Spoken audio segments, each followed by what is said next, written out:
आप सुन रहे हैं डॉक्टर पुष्पिता अवस्थी की लिखी कहानी कंचा का सारांश। हमारे देश की जनसंख्या में लगभग आधा हिस्सा महिलाओं का है। संविधान में इन्हें पुरुषों के समान अधिकार प्राप्त है, किंतु आज भी उन्हें अनेक पूर्वाग्रहों और लिंग भेद के कारण बहुत सी असमानताओं का सामना करना पड़ता है। सभी महिलाएं शोषण व हिंसा का शिकार होती जा रही हैं। लेकिन भारत में स्त्रियों के भाग्य का निर्णय आज भी उनके परिवार और समाज के हाथों में होता है।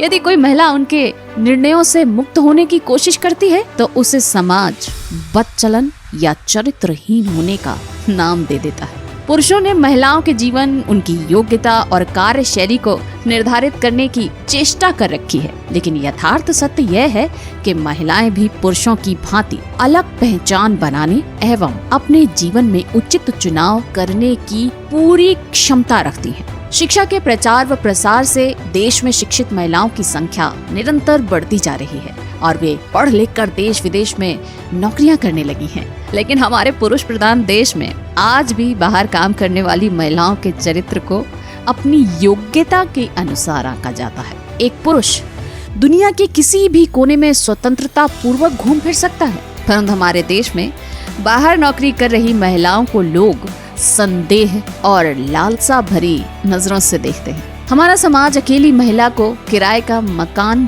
तक देने से कतराता है। महिलाओं के कार्यस्थल पर काम कर रहे पुरुष कर्मियों से बात करना भी हमारे समाज में चर्चा का विषय बन जाता है, यानी कि गॉसिप का। ऐसी ही कहानी है हेमा नाम की एक महिला की। हेमा स्वभाव से चंचल और खुले विचारों की थी। उसे समाज के खोखले रिवाजों से कोई मतलब नहीं था। मगर पिता के देहांत के बाद हेमा सरकारी नौकरी में होने की वजह से अपना शहर छोड़ दूसरे शहर जाती। एक ऐसा अनजान शहर जहां वो किसी को नहीं जानती। एक अकेली लड़की दूसरे शहर में नौकरी करना, रहने के लिए किराए का मकान ढूंढना और समाज की तीखी नजरों का सामना करना कितना मुश्किल होता है ना। ये सब होता है ना।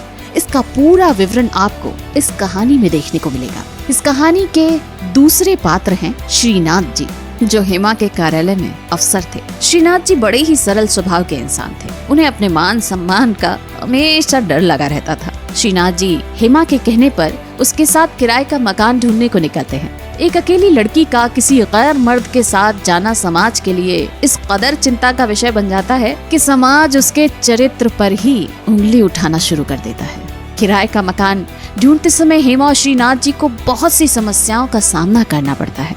तो क्या ऐसे में हेमा को किराए का मकान मिल पाना मुमकिन होगा?